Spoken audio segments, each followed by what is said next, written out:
Good evening, everyone. My notes spread out here. I'm going to make it tough for you to film me for a moment, just to warn you there, Gia. I'm going to do tonight a little bit different than I did last week. Last week we did 1,500 years in one night. That was kind of a slog getting through. And I figured that tonight, one, we're doing much less time. And number two, in the spirit of the Reformation, it would just be wrong to have one guy standing up here all night just sort of lecturing at you, but to encourage more conversation around the tables. And I've got a whole bunch of topics that you can talk about amongst yourselves, so there's some choice that way in what you do and so forth. Now, the other thing is, before we get to that time, stay seated right where you are. You don't have to move. You don't have to do anything. But during that time, there may come a point where some of you are like, I want to go talk to the people over there. And that's totally cool. You are not limited to where you're seated right now. But that'll be one big difference for this evening. Even with all that said, the same way that last week it was a grotesquely unfair thing to do to everyone involved to try and do 1,500 years in one 90-minute session, to even talk about the Reformation, even tightly defined, just keeping it to the 1500s, it's still grossly, underserving the subject to try and cover just that in 90 minutes. And I'm going to go bigger than that, as you'll see from your notes there. So does everybody have, what color is this? Is it coral? Is it salmon? Salmon? Okay, so it is salmon colored. All right. Does everybody have the salmon-colored thingy there? Okay, good. We're going to follow that roughly. Couple definitions as we get started. You get historians who study this period together, and it's possible if you had half a dozen of them up here, you might get 6 different definitions of when the Reformation actually is. What are the sort of boundaries around that and so forth. So to say the Reformation started here is, you'll get some people agree with you and others who don't, that would move the date of its start or its end. And then there are people that even argue even more about the end of it, if you would. Here are the definitions that I work with. Because I'm a Lutheran and have that sort of bias, I, of course, look at October 31st of 1517 as really being the start of the Reformation with all that happened with it. And as a pastor in a Lutheran church today, I would like to argue that the Reformation is still going on, that we are a reforming church rather than a church of something that happened just long ago. So I'll talk about those biases as we go through, but I share those with you just in terms of those are my biases, and you could have much more qualified professors of Reformation history stand up here who would very vociferously argue against my stated dates and the biases that came with them. So just kind of being transparent about that from up front. However, that being said, and again, we are going to skip all kinds of people. There are important folks that we're going to miss tonight, all sorts of things like this. This is just sort of a flyover of that time period and everything else. But there are a couple folks that have to be mentioned that came well before Luther in the early 1500s that it would be a disservice to not mention them at all. And those are the first 2 names that you're going to see there on your salmon-colored paper that you have in front of you. John Wycliffe and Jan Hus. I think that's going to stay. There we go.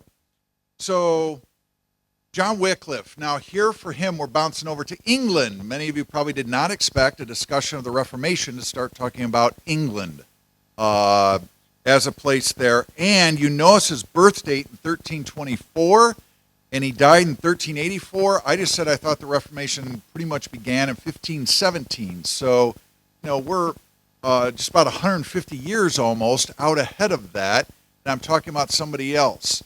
Now, what's really important to know about him, he's a professor at Oxford, and he is, what he's most famous for is probably translating the Bible into what today we would call Middle English.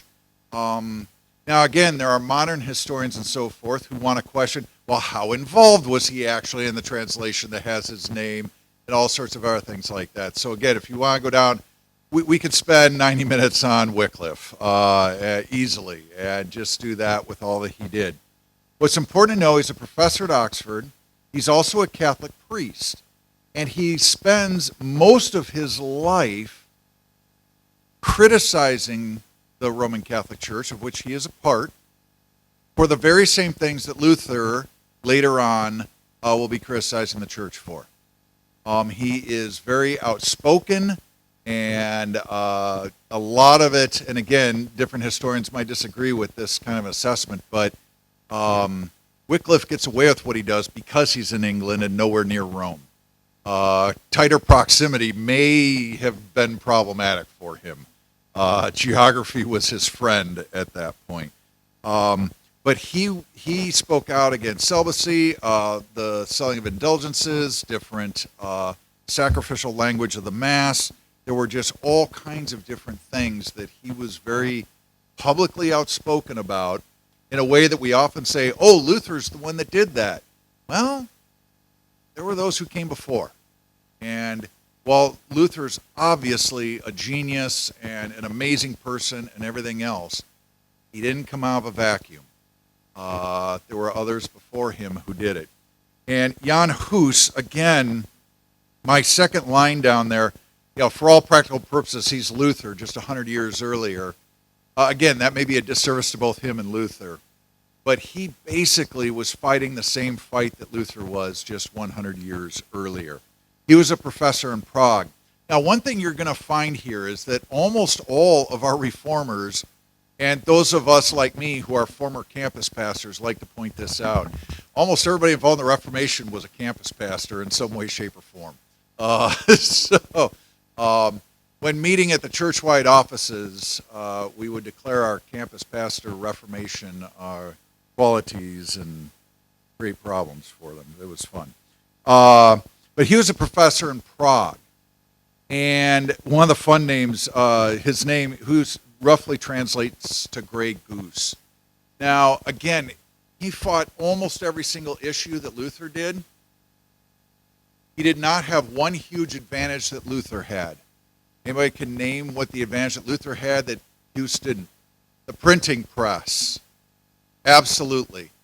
Now, it'd be simplistic to say that's the only thing, but it was easier for the church who wanted to silence him to kind of keep it as a more localized problem.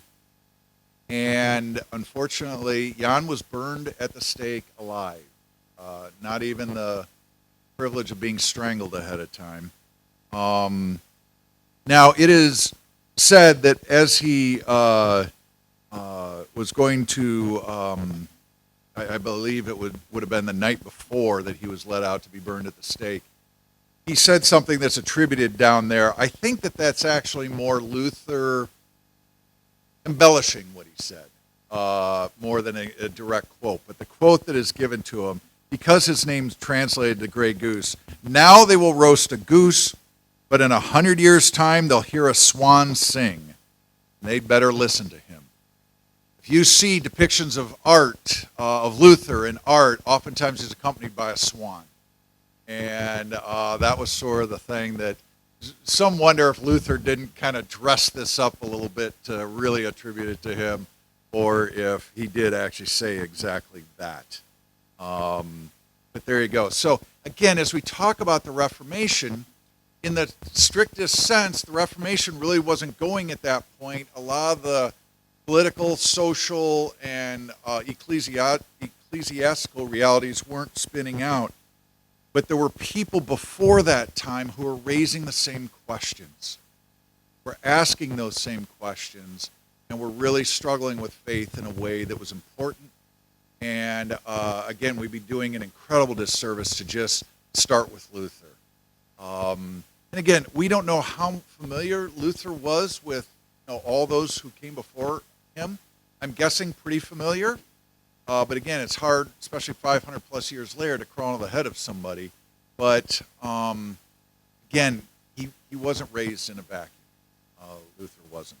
So for all of his brilliance and everything else, which I don't want to take away from, we also just don't want to forget those who came before and their contributions. And the incredible bravery and ultimately the suffering that many of those sort of early reformers experienced. They were just horrifying. So Martin Luther, we come to him, born November 10th, 1483. And do you notice the death date? Yesterday. Yesterday is actually the day of commemoration for Martin Luther in the church. If only our calendar had been one day different, darn it. But February 18th is when we commemorate Luther. And but in 1546 is when he passed. So you can do the math there and see how old he was. He was ordained in 1507. I'm guessing a whole bunch of you probably know some of the stories attributed to that. His dad had interests, I believe it was in copper mining. His mom was largely a washerwoman. There were people who later kind of impugned her character and said she was something else and also doing that. But most scholars, I think, say, no, she was just a woman of middling means and doing the best she could, working a menial task. But nothing against her character there. He was the oldest kid in his family, and as such, his dad had really high hopes for him. He wanted him to study the law, and so his dad sacrificed and did all he could to make sure he got a really good education, which worked out well.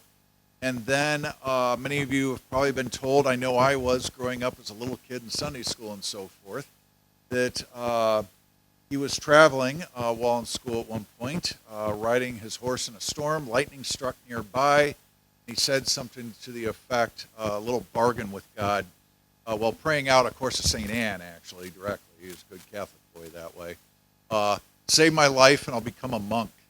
Well, he was spared.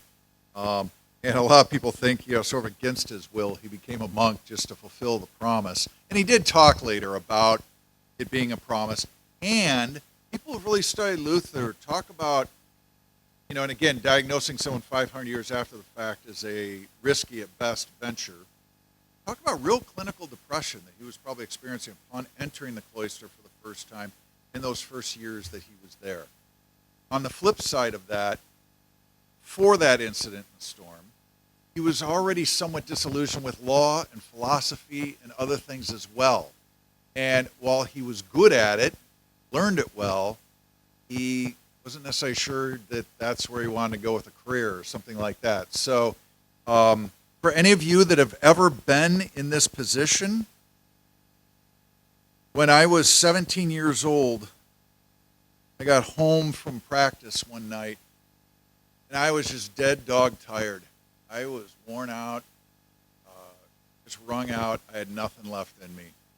I show up at the front door, and both of my parents are standing just inside the front, with just enough clearance for it to open. And they are right there. And I'm looking at them, and all that comes to mind is that A, I am in trouble. And I had a brother 8 years older than me, so you can imagine what some of the behaviors that could go on with brothers of those ages. And my first thought was they found the six-pack of beer in the basement my brother had stashed down there for me. That's what I thought. But then they pulled out this letter that had arrived in the mail that day. It was from Michigan State University, the James Madison School of Law. And it's this incredible program where you start, the undergrad and the graduate school are kind of squished together, and you graduate pretty quickly with not only your bachelor's degree in political science and a foreign language, and then also your JD. And they send you through, largely to send people into international business, the diplomatic corps, all sorts of other things. For the main careers that those go into.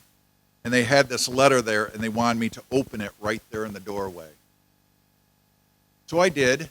I'd also learned something else, that if the letter is thin, you did not get in. That was a little rhyme we had, because that was just the dismissal letter, and this one was really thin. So I opened it up, expecting I'd been rejected or whatever, and I can still remember reading, "Dear Sean Matthew Ewbank, we are pleased to welcome you into the class beginning in the fall of 1983 to start studies with us here at Michigan State University James Madison School of Law." And it went on from there to tell me about how the full entry packet would be coming in a separate form. I should be receiving that in a few days and everything else. Now, my parents will tell you that as I read this letter, they could tell by my face that I did not get in. But what was occurring to me as I was reading this, because until that moment I wasn't sure, but in that moment I knew that I was still waiting for the letter from Valparaiso University to go be a pastor. And I thought to myself in the moment reading that letter, this is a tremendous honor. And I'm deeply grateful that this is not the one I'm waiting for. And I gave it to them. Well, the two of them read it then. They sort of let me pass. It became easier when they realized what it meant. It meant that their kid had a full ride scholarship. It meant that they began planning their retirement. And that was, the retirement was going to be at a standard to which they would enjoy becoming accustomed because their son would pay for it.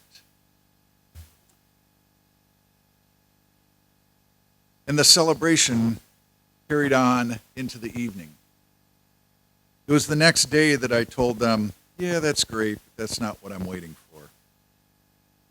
So if any of you have ever been a disappointment to your parents, you'll understand where Luther was, because his dad, if you can combine furious and disappointed and depressed into one little bundle, that was his father upon hearing he was off to become an Augustinian monk. He was deeply displeased. So Luther went on his way. He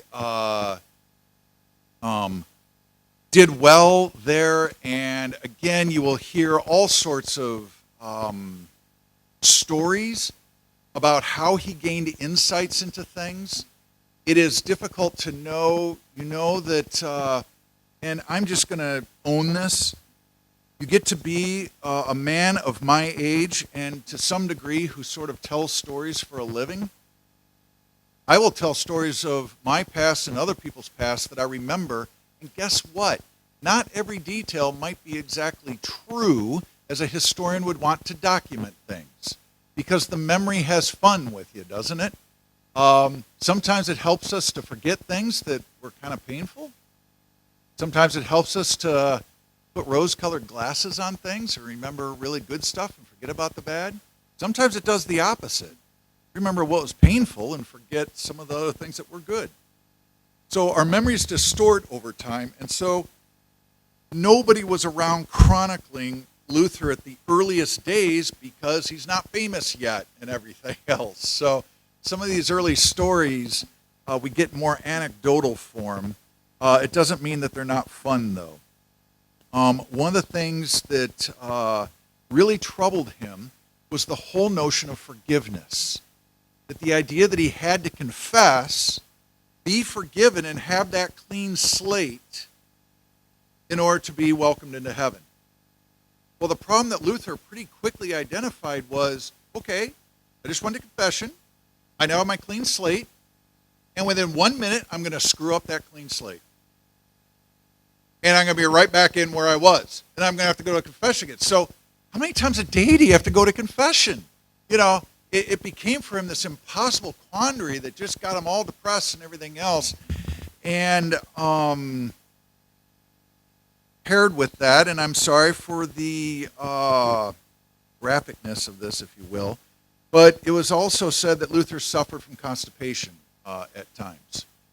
Now, if you ever hear about his tower experience, you need to know that in many buildings of that era, the restrooms were in a tower so that things fell a considerable distance and washed away and were away.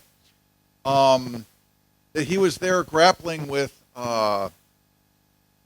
constipation, and while reading Romans and reading about the gift of God's grace, he felt relief from constipation at the same time, and it was his sort of Holy Spirit moment.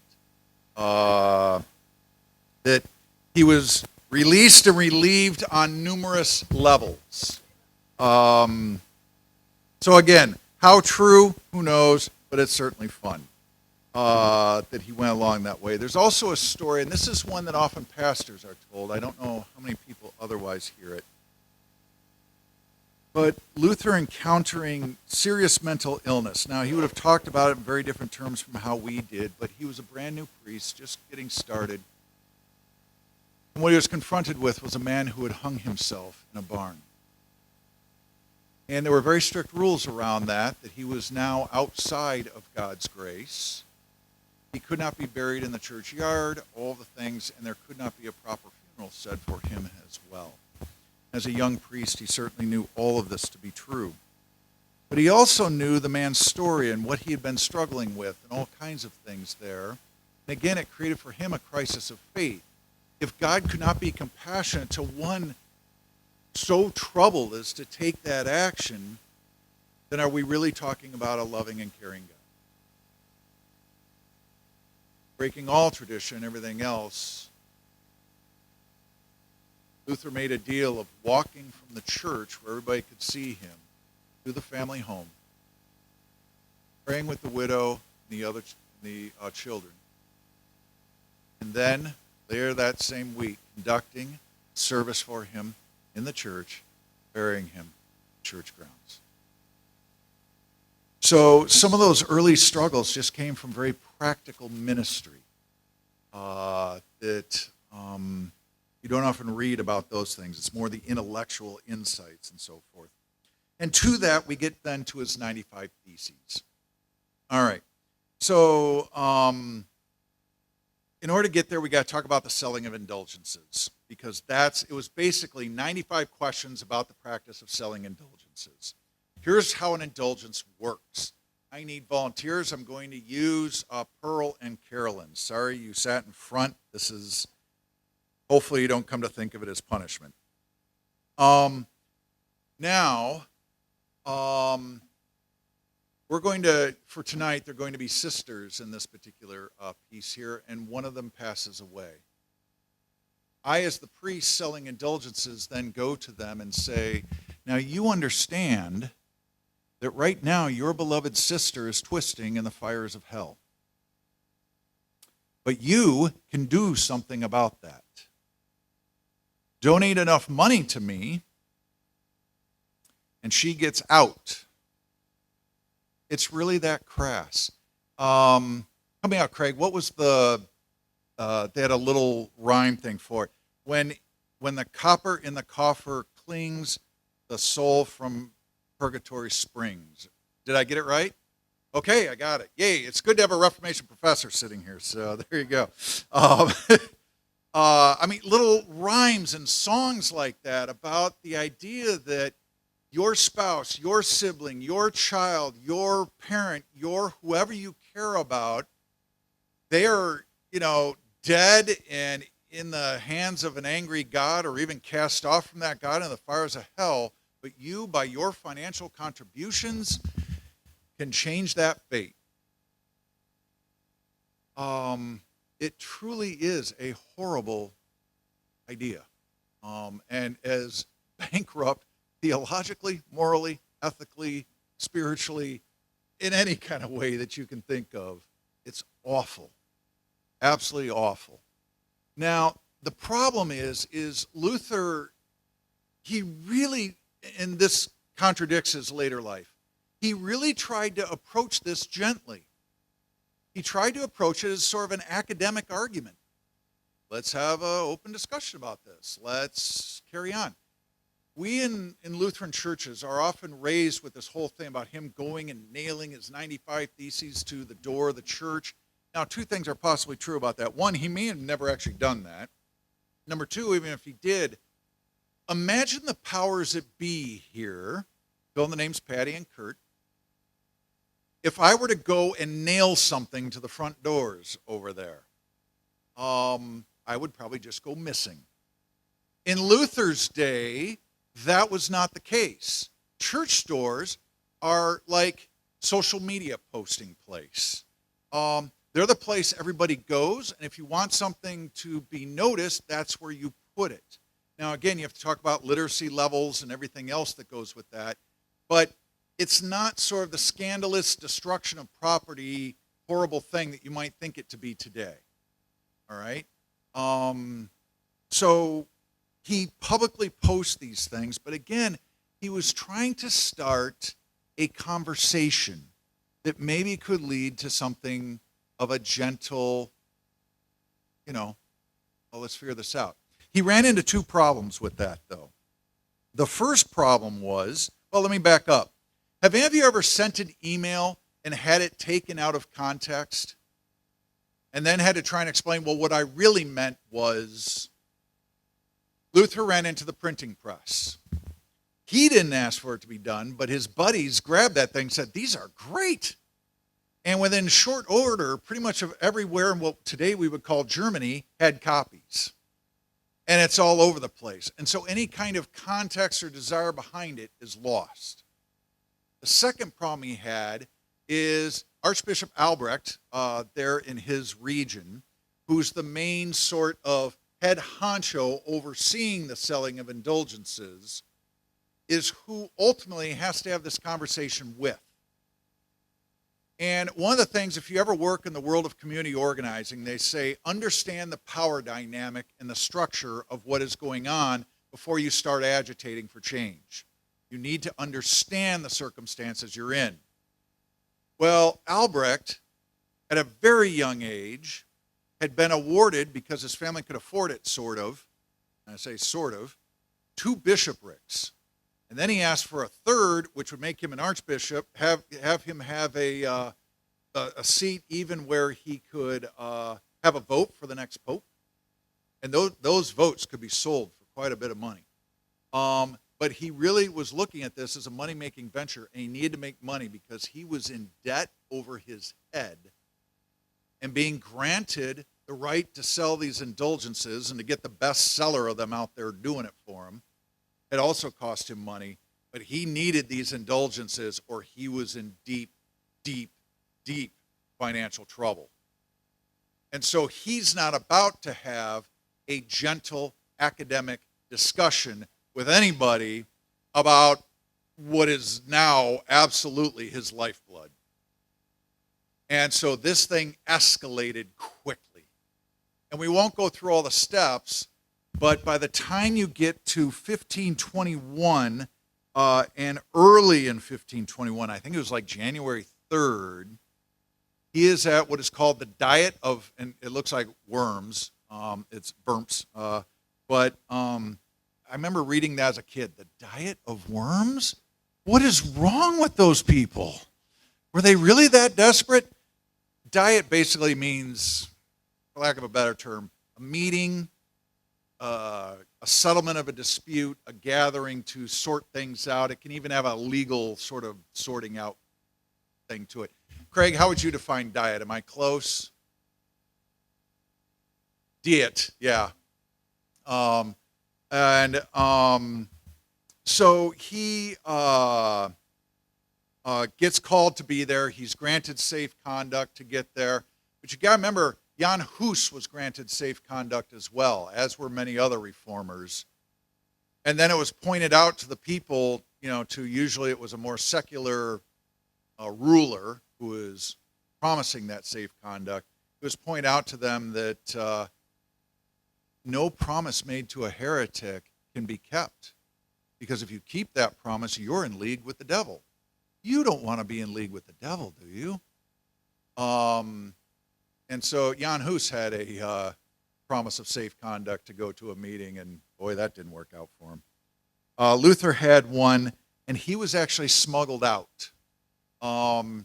His folks kind of knew this is going to turn ugly, and let's get him out of there. But the famous, again, "Here I Stand." Patty got me these little sticky notes in my office, and it said, "I'm a Lutheran sticky note. Here I stick, I can do no other." Great. But again, the people actually recording what was said at that time, he had an amazing oratory at the end to close it. But they don't include that little line, "Here I stand." In Luther's recollections that he wrote later, he had the "Here I stand" there. So again, did he actually say it in the moment? We don't know. But there it was. And the idea was he was supposed to recant. He would not unless his line, and again, he was echoing Hughes on this, "If you can show me in the scriptures where I'm wrong, yeah, I'll recant immediately. But if you can't, then no. Here I stand." And so he did. And so that led to his excommunication. Now let me fast forward to 1999. In 1999, I'm a campus pastor at the University of Southern California. Two things historically are happening right there. It's going to be the year 2000. Now, feel free to get in the arguments over, that's not really the millennium. You've got to wait a year. But the year 2000 is coming. That feels special. And in 1999, the Roman Catholic Church, the Episcopal Church, and the Lutheran Church, specifically the Lutheran and Roman Catholic, the Episcopal is sort of a ride-along on it, lifted their mutual condemnations of each other in 1999. Let me put it in grotesquely oversimplified terms. They basically said, "We're sorry for all the mean stuff we said back in the 1500s. And those of you who are descendants of that really aren't that bad." Now, here's the reality, though. Luther's excommunication still stands. That has not been lifted. And that's still an ongoing conversation. And the problem with that conversation is, if we Lutherans really protest it too much, then that means we think that it actually means something and has some sort of power. And so we don't argue for it very much. And the Roman Catholics don't want to lift it because, that whole, well, if we proclaimed it once, that's supposed to mean it's forever true. We don't want to untrue that. So there you are.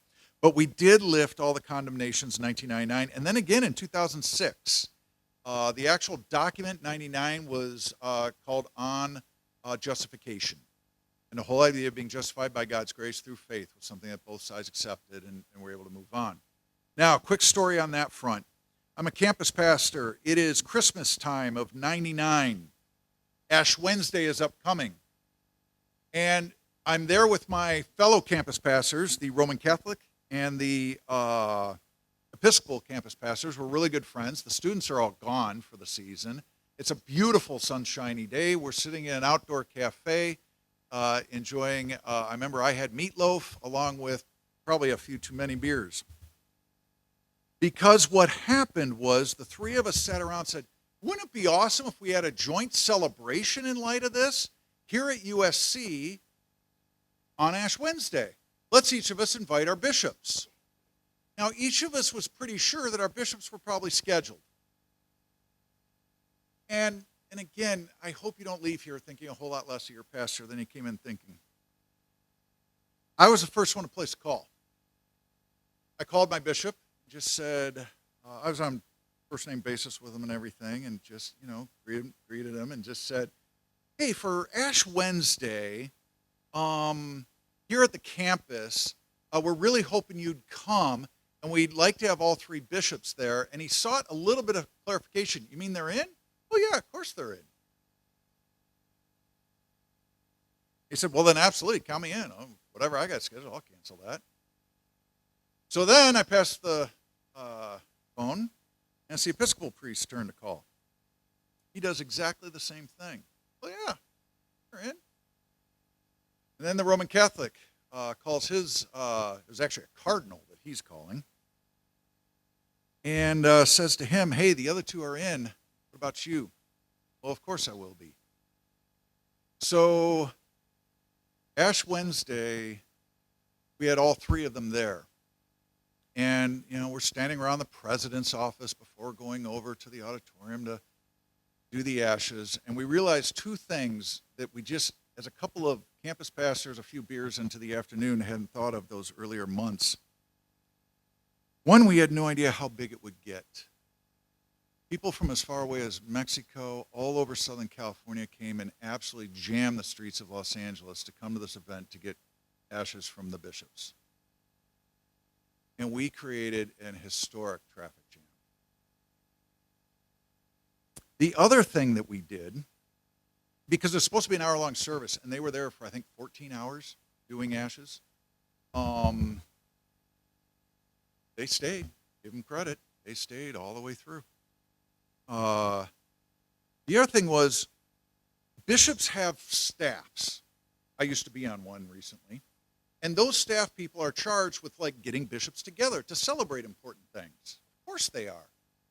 And of course, after the signing of the joint declaration in October of '99, those staff people met together with the bishops' calendars and figured out the next available date that the three of them could get together for something public.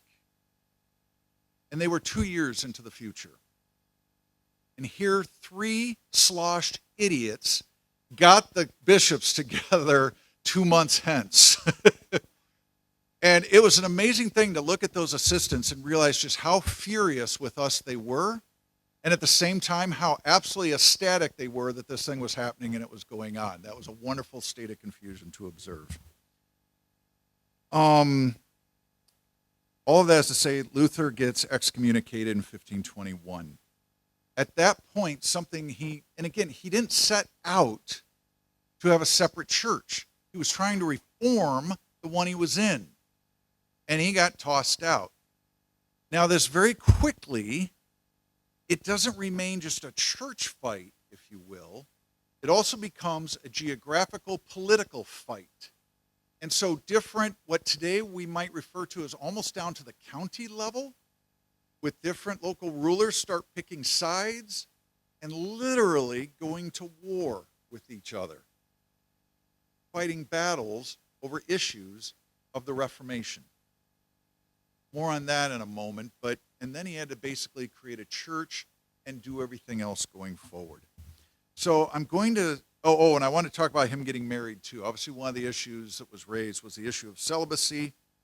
And it was fun. He was out with a bunch of his friends on the night of November 30th, 1524, and he assured them, "I shall never take a wife." A few months later, he married Katie Luther, Katharina von Bora, and in June 13th of 1525. By all accounts, they had a very happy, good marriage. 6 children were born to it. I believe 2 died in infancy. 1 died at about the age of 13, actually in his arms. He wrote very poignantly about that. And I believe 3 survived to adulthood. That's memory I'm going by. I don't have notes to that effect here. She managed the household, did all kinds of amazing things, and in her own right was a powerful theologian and just a force for good in the world. And sometimes gets overshadowed by her very famous husband, but she's a pretty awesome person by everything I read. Some really amazing things they did. The whole notion of being saved by God's grace and not through the buying of indulgences or anything else. That God loves you. And that notion being sort of the cornerstone of the Reformation, how important that is, cannot be overstated. Making the scriptures and theology available to all people. Again, you read about Wycliffe here. He was already working on English translation of the Bible 150 years before Luther. But he's often credited as being the one who made it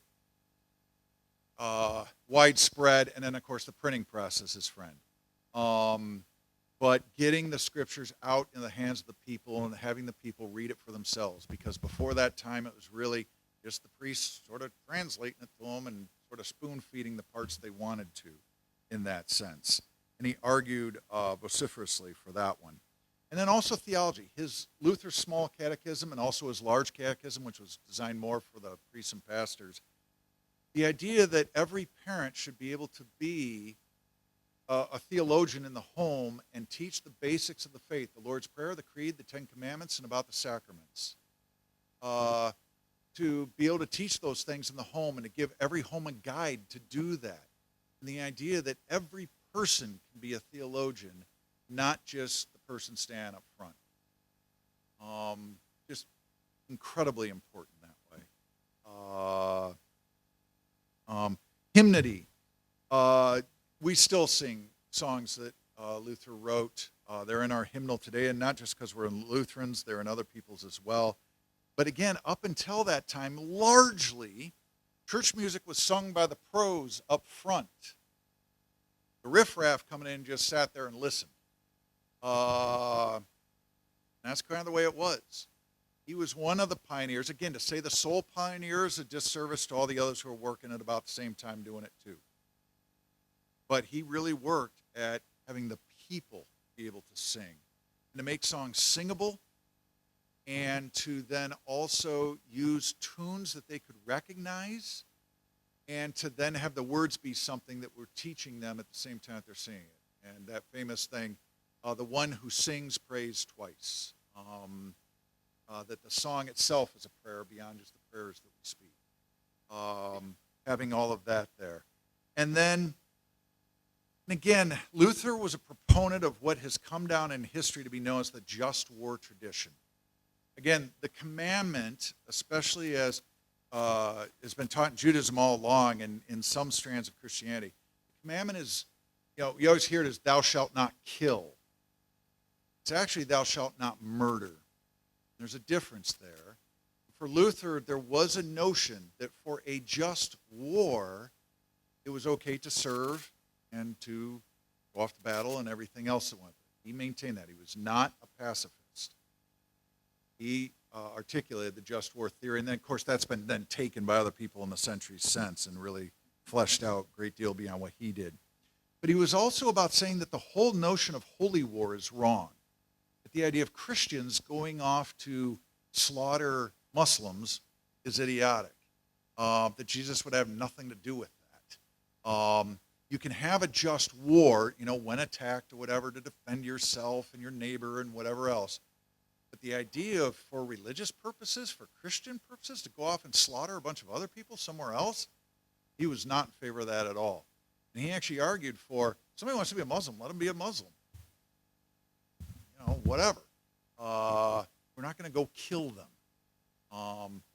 So, again, a good thing there. Some not so good things. Immediately following that up, there is no getting around the fact that his writings, in fact, his final sermon delivered in the parish he grew up in as a kid, the entire thing was about how awful Jews were and that they needed to, not be in that area. He was absolutely, horrifyingly anti-Jewish in just about all of his writings. And it got worse as he got older. You don't really find much evidence of it in his first roughly 30 years of life. And then later, it just starts coming in and goes. His wife actually accused him of being a crotchety old man. That wasn't her exact English translation. But at one point she said, "Martin, you are being too rude." And he responded with, "They are making me," the they being his bodily afflictions. He was very ill towards the end and had a lot of just aches, pains, and other things going on with his health. He said that this state that I'm in is just making me cranky all the time. Now, I'm not sure if we should let him off with that, but oh my goodness. Another thing that he did was incredibly ill-advised as a pastor, and I wonder how many of you have ever done something similar to this. I know I have. He was called a landgrave. He came to him with an issue. He was married, this man was, and he's in charge of the whole thing there. And the word prince is too strong, but he's Luther's benefactor in the political world, keeping him safe, and also a little bit of provision along with it. He comes to him with an issue, and the issue is he's married, and happily so, but I'm going to use the term handmaiden, his wife's handmaiden, who sort of works for her and serves her, he and the wife are fine sort of bringing her in and practicing what is known today as bigamy, having more than one spouse. Luther's ultimate advice was, fine. Just go ahead and do it. Just don't make a big deal out of it. Don't tell people what you're doing. Have any of you ever asked that a secret be kept and then been surprised when it isn't? One thing I've learned about secrets is that, in my experience, I don't know of very many. What happened to Jimmy Hoffa maybe being one of them that has ever been kept. And that's the Detroit boy in me, the Jimmy Hoffa story. Of course it got out. And word almost immediately got to some of Luther's, starkest enemies, who were then saying, he just told him that he could have 2 wives, and, oh my gosh, and off to the races. So that was a dumb move on his part. So there you go. Now we're going to race through some other people around the time. Again, I told you, this is going to be a very cursory kind of flyover. 2 of these people, Andreas Karlstadt and Philip Melanchthon, were right there with him in Wittenberg, where he was the campus pastor. Karlstadt was the chancellor, which was actually more of a secular appointment. He was a churchman. He was ordained, but it was more of a secular appointment that he had. He's the one that actually granted Luther his doctorate of theology when Luther earned it there. And then Philip Melanchthon was a very young professor after the 1517 event that kind of kicks everything off. 1518, Luther extends a call to him to come be a junior professor on campus. So those 2 guys are with him there from the beginning, all the way through the time of the Reformation. But he ends up with very different relationships with them over time. Karlstadt's was difficult. In any time of Reformation, people respond differently. Or let's use a different word, revolution. People respond differently. Karlstadt would become what later we would call a radical reformer. Now, part of the Reformation had themes running through it that included issues around art, statues, architecture, stained glass windows, religious paintings, carved relief,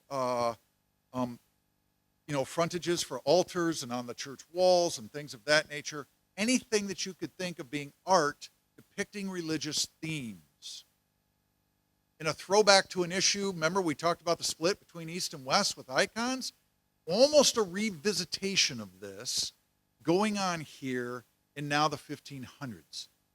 And Karlstadt gets involved with a group that is going around and absolutely destroying works of art, places, whole buildings, toppling statues, just going sort of nuts in that direction, and really sort of fanning the flames of making this be something where violence gets introduced, because there are people who would like to stop them from breaking things. And when somebody tries to stop you and you're intent on breaking something, obviously the next step is to break the person that's trying to stop you. And all sorts of things kind of taking off that way. So they end up in a dispute going back and forth. Also, the whole thing around sacraments, specifically about the real presence of Christ in communion, end up being arguments between the 2 of them. And they have a very fractured relationship. There comes a point when Luther is able to deprive Karlstadt of his employment in the school system and have sort of all the government leaders in the area kind of squash him and make him utterly unemployable and kind of ruin his life. Then, oddly enough, Katie Luther brings him into the house, becomes godmother to Karlstadt's kid, and tries to work at repairing relationships. So there's weirdness that goes on here, and back and forth, and some love-hate that happens throughout the years. It's not always one thing. And that probably rings true to you, too, in some of your own relationships over time. Philip Melanchthon is just an amazing person in his own right. He is not the firebrand. And now, I just talked about Karlstadt being a real firebrand. Oh my goodness, could Luther be that too, especially in print? Because of his excommunication, and he was declared an outlaw of the state, there's kind of a price on his head. It was actually, a decree went out saying It is absolutely legal. If you see this guy, you can kill him, and there will not only be no repercussions, there might actually be reward money. So Luther spent a lot of his time not necessarily in the public eye. And again, different time frames, different realities, but he's in hiding a lot. But in writing, oh my goodness, could he ever... I sometimes picture Luther writing with flames coming off of his pen as he's, writing some of his polemics against other people. He could be sharp. He could be crass. He could be mean. There's a lot of times I think, man, I would want to go out drinking with Marty. That would be fun to hear that. But then I also realize it might really not be much fun because that razor-sharp wit could get turned on me in a hurry. And that would not be a lot of fun. Luther was brilliant, but he could have a sharp edge to him that wouldn't be fun to be around. Philip Melanchthon was the opposite. He was the one who always tried to find the way of peace, way of love, way of care, way of compromise, way of mutual understanding. He was a brilliant theologian. He wrote pieces that at the time and now down today, they are handed down to us as part of our Lutheran confessional documents. The Augsburg Confession and the Apology for the Augsburg Confession, which apology, we think that means you're saying, oh, sorry, we did that. No, the word apology in that sense meant more of an explanation of, a deeper dive into, if you will. And Philip wrote those things as a brilliant theologian, great writer. A lot of times, though, people on our side could get mad at him because, are you really on our side or are you on his side? And the answer would be, I'm on the side of Jesus, of peace, and of love, and I'm trying to get the two of you to actually talk to each other like decent human beings. That was sort of where Philip ended in a lot of these things. And Luther sometimes got a little testy with him. Never broke the friendship. Luther always valued him, always spoke well of him, but there are some recordings of he was a little frustrated sometimes, especially as Melanchthon was off dealing with Zwingli and Calvin, which we're going to get to in a moment. But Luther, I've got this quote down here. I had to fight with rabbles and devils, for which reason my books are very warlike. Well, that's, the flames coming off the pen, right? I am the rough pioneer who must break the road. But Master Philip comes along, softly and gently, sows and waters heartily, since God has richly endowed him with these gifts. Is he insulting him there, or is he praising him? I'll let you decide. But and probably a little bit of both, quite honestly. Philip is somebody that I deeply appreciate. Zwingli and Calvin, we can't talk about the Reformation without them. In fact, many people would consider Calvin and Luther sort of a 2-point of the Reformation, then maybe Melanchthon as a third there. And others would want to throw Zwingli right in there too. Zwingli was largely based out of Zurich. And some of the things you need to know about him is he was later, again, historians debate where this term should be used, turning it into a theocracy, which means that the idea that it is a religiously run place, and that's all the rules about religious stuff. So religious freedom out the window, believe like me or else, kind of a thing there. And Zwingli had all sorts of fun things. I put a few down there. Some of the things he fought for, that celibacy needed to be gotten rid of. He was definitely behind that, and really behind it because he'd secretly been married about 3 months before, and he needed a ruling on that to go in his favor. It didn't. And yeah, things came out, kid born a few months later, and all the things. So he had fun with that, and eventually there in Zurich, the priest no longer had to be celibate, and things were okay sort of after the fact. Sausages, I put that down. He had a really fun way. He wanted to protest some of the church's rules that were put on people. And one of them was fasting during Lent. And so on the first Sunday in Lent, which for us is coming up on March 2, if anybody wants to have a bright idea how to celebrate the first Sunday in Lent, he served sausages, carved them up, and had a gigantic cookout, and made sure that people were eating meat on Sunday and breaking any kind of fast that could be going on. So you can't say that Zwingli wasn't fun as he went about his protests doing these things. Art, again, struggling with the whole notion there more than Luther did. Luther actually was one that said, now hold on, everybody, let's not go destroying stuff. Zwingli was more in the camp of, a bunch of that needs to come down and come down quickly. Baptism. Zwingli, in his theocracy there in Zurich, maintained that every child had to be baptized. You were born in Zurich, you're getting baptized. It was the law. You had to.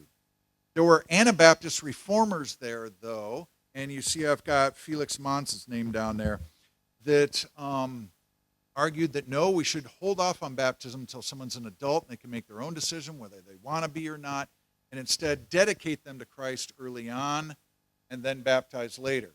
As Lutherans, we baptize early and then do confirmation later. It's, just kind of the same thing, just you apply the water at a different point. Well, back then it was worth killing over. One of the things, again, to Zwingli's discredit, in that theocracy they had running there in Zurich, Felix Manz was put to death. And in order to make sure that sort of the punishment fit the crime, can you guess how they put Felix Manz to death for wanting to wait to have kids baptized till they were adults? They drowned him.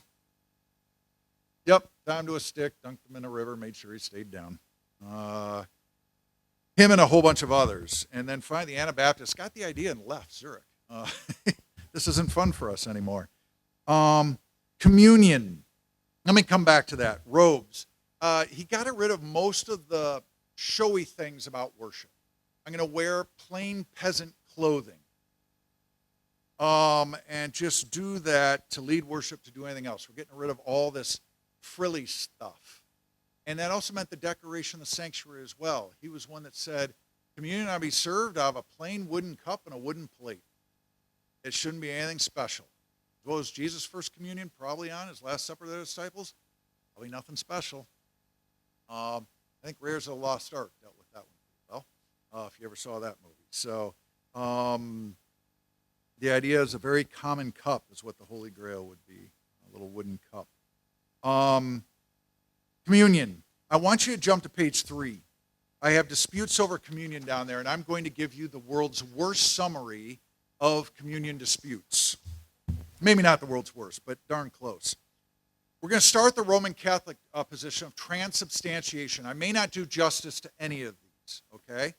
But in that case, what they would argue is that when you ingest the bread and the cup, the wine, they literally, substantively, in a way that sort of scientifically could be proven, and I guess that would be a horrible thing where you take it and they stab you and check, but that it actually transubstantiates, its substance changes into that is the body and blood of Jesus Christ. It's a very literal thing.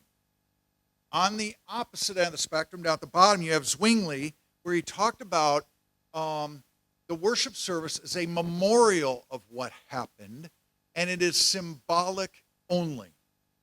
And there's absolutely no substantive, spiritual, or any other change. We are doing this meal as a memorial. Remember, and that's all it is. Jesus is in heaven. Jesus is not hanging out in little wafers or in little cups.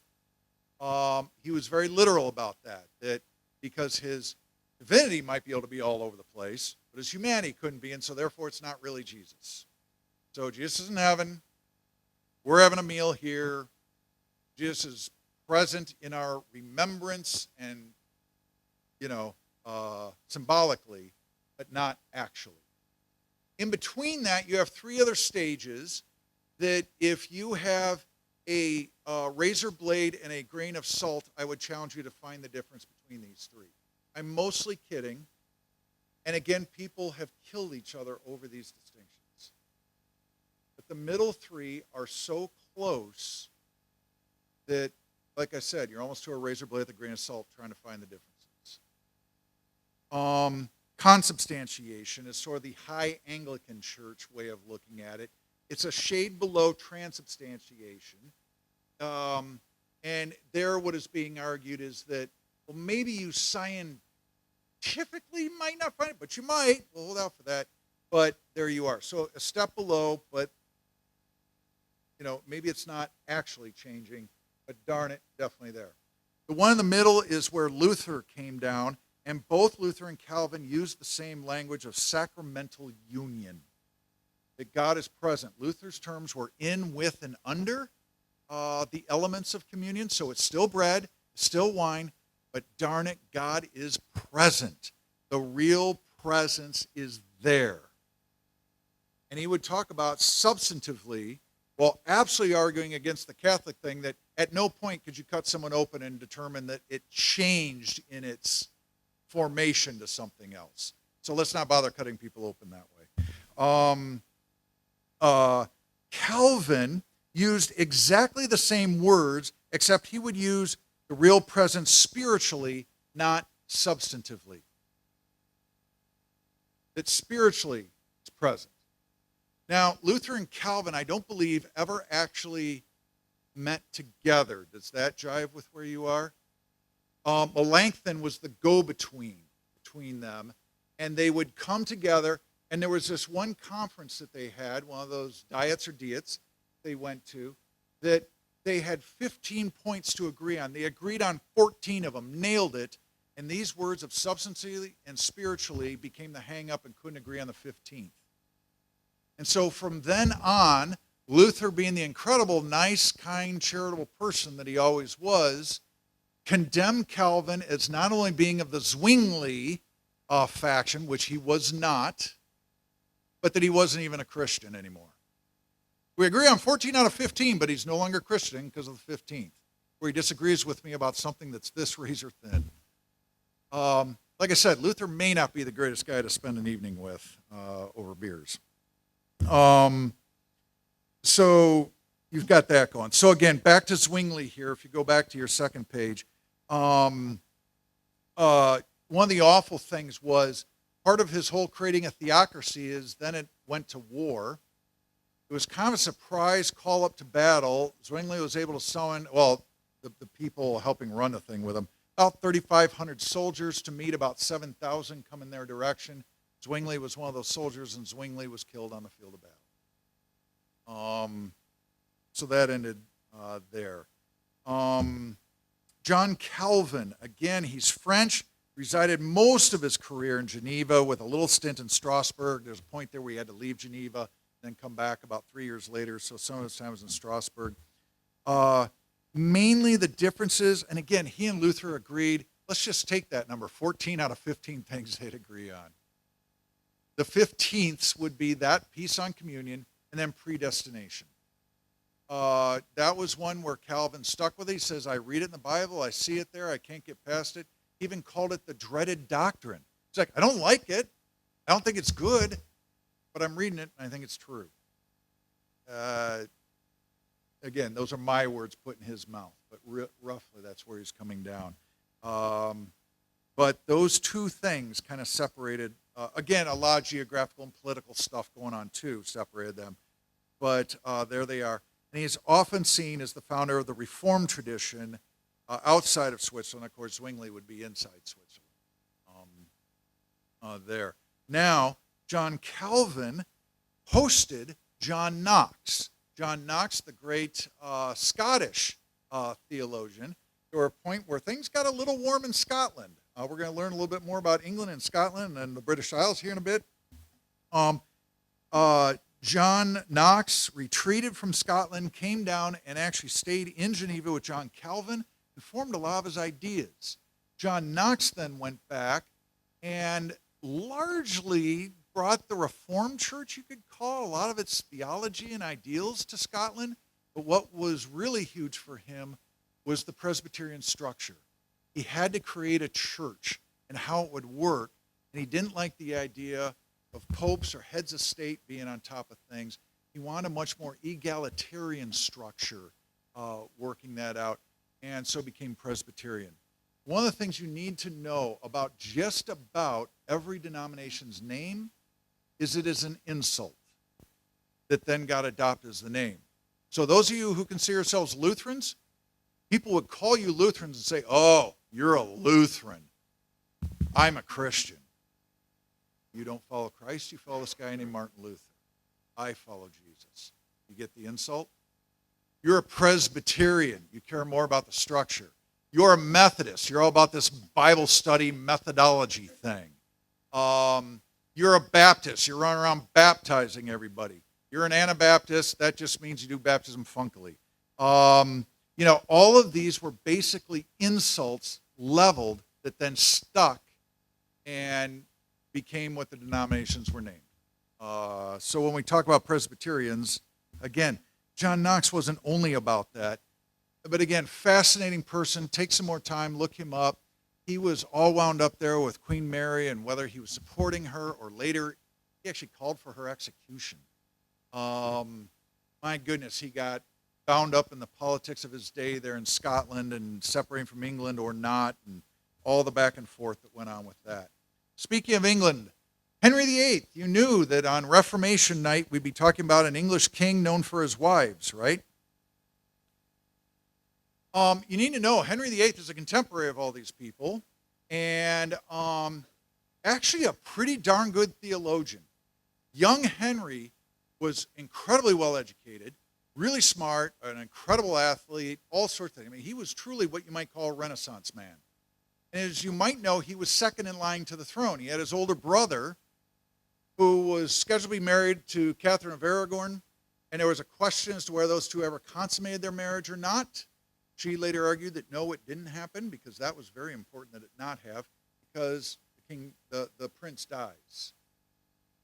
So all of a sudden, Henry's next in line. Well, if you know anything about marriages in that time, a lot of it is not so much on who likes who, it's on who are the children of, proposed to be married, who are their parents. And it was very necessary that the daughter of Spain marry the son of England in order for there to be peace in the world. And so, whether true or not, I find it somewhat implausible to think that Catherine's first marriage was not consummated. The fiction applied at the time then was it wasn't, and so she should go on, marry Henry, and he becomes Henry VIII as he ascends the throne. By all accounts, those two had a very happy marriage. They were together for decades and did quite well together. The only thing that was really painful for both of them, I believe, 3 stillborn children, one who was born and lived a few days and died, and only one that survived into adulthood, that being Mary, a Mary Tudor. And in those days, a daughter didn't really count. I had to have a son, darn it. And you can also argue whether he was already looking at the lady that was in, Anne Boleyn, who was in his wife's service, or whether he was generally wondering, did I commit some horrible sin by marrying my brother's wife? Probably after that had already been consummated. And is God punishing me, and that's why I'm not having a kid? Do I not now need to go the proper recourse and get this annulled so that I can marry for real this time and go? She insisted all the way to her grave that she was Henry's spouse, and legally, lawfully, religiously, in every way, faithful, and everything else. Of course, Henry put what he called his great matter to his chief ministers to get this accomplished. And he needed a divorce, and he needed it now, dang it. And one of the things that Henry wrote was a rebuttal to Luther. Luther had put out something that he saw as attacking the Pope, Henry, and you know what? He actually wrote a pretty good rebuttal of Luther. I don't necessarily agree with it, but it was well done. He's capable in the field of theology, and he thought, this is going to get me the divorce. I just defend the Pope on the public stage, this is looking good.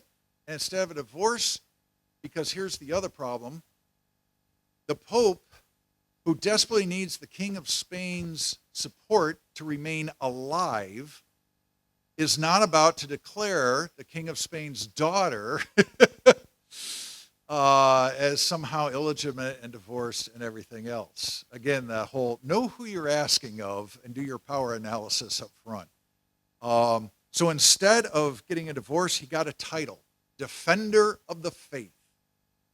And King Charles, when he is introduced today, walking into a room of some import, somebody lists off all of his titles, and the very last one is Defender of the Faith. because that title stays with the English crown all the way down. It's because of Henry VIII's attack on Luther. So every time you are hearing anything about the British royalty, there you are. Luther's in there. Henry VIII ultimately, and again, I'm going to massively oversimplify, ends up creating, if you will, a Reformation in England that is almost accidental. It's not a theological one necessarily. He needs a divorce. And finally, he gets an Archbishop of Canterbury, and again, a grotesque oversimplification. Will you just declare yourself the Pope of England, in essence, and grant me my divorce? No? Good. Stab. Next. Will you please declare yourself as the Pope of England and grant me a divorce? Sure. Since I'm in the blood of the guy who was before me. Again, grotesque oversimplification, everything else of how it really went down. But ultimately, his was a break that way. Now, what is important about that in Lutheran and Episcopal understandings today is when Luther was excommunicated and all of what we would today call the German Saxon countryside along with him, what is called the historic episcopacy is broken.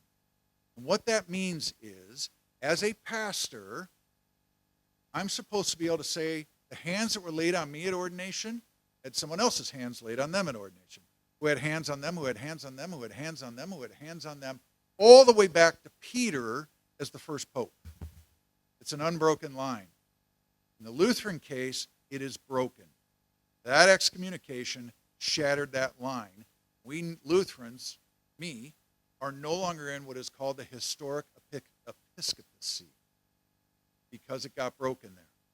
On the Anglican side, it never got broken. You don't have the excommunications, everything happened. You have what Rome viewed in England as roughly a church in exile, that a rogue regent has separated us, but we are still siblings in the faith, and the historic episcopacy continues. And so for Susie across town, she is in the historic episcopacy because it was never broken in her case, serving as our episcopal priest here in town. When the Lutherans and the Episcopalians came together in the late 90s with their declarations of full, what we would call altar and pulpit fellowship, one thing that was really important to the Episcopalians, and for some Lutherans, it was actually worth leaving the Lutheran Church over, we got sort of grandfathered back in. A Lutheran bishop and an Episcopal bishop are supposed to show up at every single ordination of every Episcopal and Lutheran pastor being ordained. Lay hands on both so that all the future Lutheran ones are now back in the historic episcopacy. Now, if you have a Lutheran bishop who had hands laid on by an Episcopal bishop at some point, you no longer need the Episcopal bishop because now the Lutheran hands are magical enough.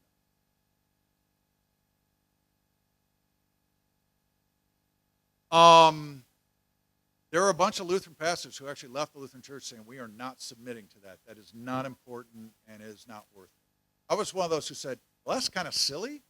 All right, whatever. It doesn't affect me because I got ordained in 92 and this didn't transpire to about 96, 97, 98. So I'm out of it, and you have a second-rate pastor, therefore, moving forward. I put down the Wesley brothers. You notice they're 200 years later. A whole bunch of people would argue with me that I should not be talking about them in the Reformation because they're 200 years later. However, I include them in the Reformation because they basically are doing the same thing just 200 years later. Remember, the Anglican Church separates from Rome, and it's really not a church of the Reformation because it was more of a political, I need a divorce split. And again, they get insulted being called Methodists. John Wesley was sort of the preacher. They're both pastors. They're both hymn writers. They're both amazing men. But if you're going to qualify them, John is the preacher. Charles is the songmaster. All right? That's sort of your easy distinction. John, I think is responsible for 100, 150 hymns, something like that, which is amazing. Charles is responsible for at least 6,500, possibly as many as 10,000 if you get really inclusive. You see the difference. John, in some ways, may have been the better preacher, John was also the more fiery reformer. He was about using his method of spiritual revival and largely centered around Bible study and getting lay people to really work with each other at things, not be so dang clerically driven. Clerical meaning pastor driven. To really have a church of the lay people and having this lay spirituality movement catch fire and move on. And really, he left behind the Methodist Church. In some ways, it broke off. In other ways, it didn't. Again, complicated history, too much to go into tonight. Maybe I should be thankful that of all nights, Harry's not here tonight to have a Methodist pastor sitting here because he should be doing this part.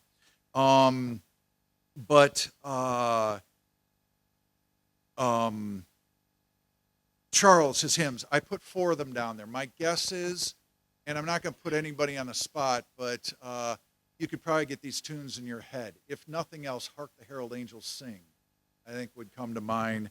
But Love Divine, All Love's Excelling, Oh, for 1,000 Tongues to Sing at the 8 o'clock service. We sang that, was it this Sunday or last Sunday? Very recently we sang it.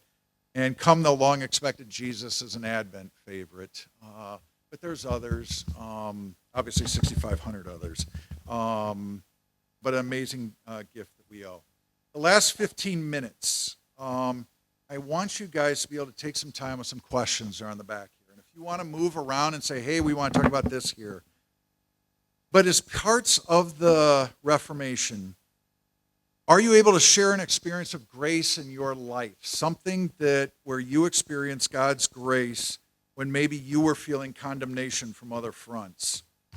Other things, in the Reformation, we have all sorts of horrible things that happen about those splitting the fine hairs of theology. How important are those exact definitions to you? In other words, did any of you get queasy when I sort of put out 5 definitions of the real presence of Christ in the sacrament, kind of gave you a fairly decent one for the 2 on the bookends and the 3 in the middle, said, yeah, they're basically all washed together. Did any of you get queasy at that and say, I want firmer definitions, darn it? Where do you find yourself on that? Where are you in the tension, because this is the great Philip Melanchthon question, between loving and being right? Luther would accuse him of being too much of a Calvinist. Calvin would accuse him of being too much of a Lutheran. And he was behind the 2 of them, I think, most of the time saying, could you 2 just get together? We can solve this over beer. Always trying to find peace. Let's talk about religious art, paintings, architecture, vestments, paraments, things like that. How have those things helped you in your faith walk? Have any of those things been important to you? Where are you with that? And then I want to ask, how important is worship space to you? And I say that sitting at 3830 West Tulare Avenue.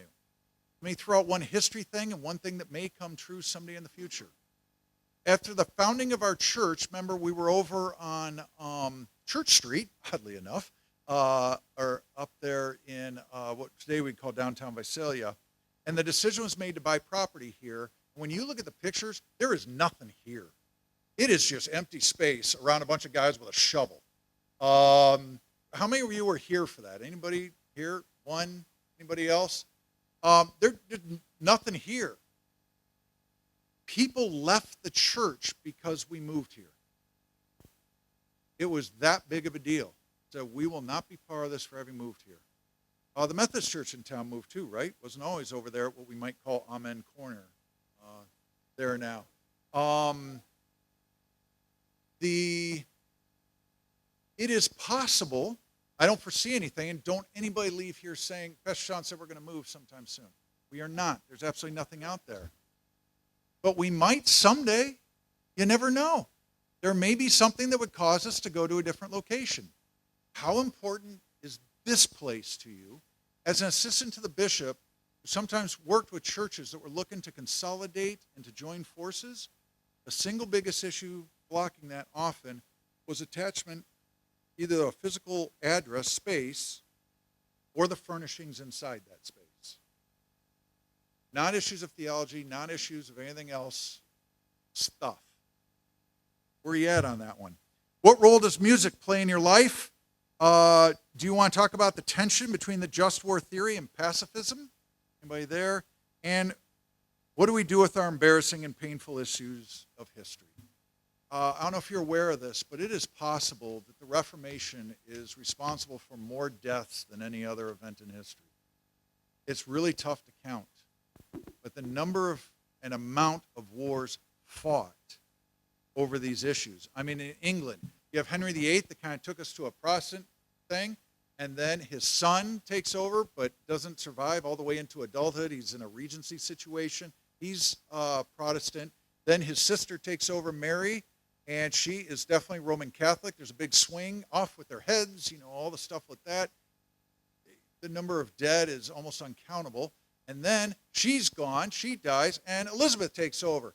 And guess what? She's Protestant. So swing back the other way and now start killing all the people who used to be killing us. And on the mainland of Europe, it was the same way. All over the place, people constantly being slaughtered. So while I stand here as a Lutheran pastor, really glad the Reformation happened, I agree with its principles, everything else, I'm horrified about what accompanied it. And what do we do with that? How do we work on that? I'm going to shut up, give you a few moments, run your topic. Pick a topic, any topic, have fun, have a little bit of conversation.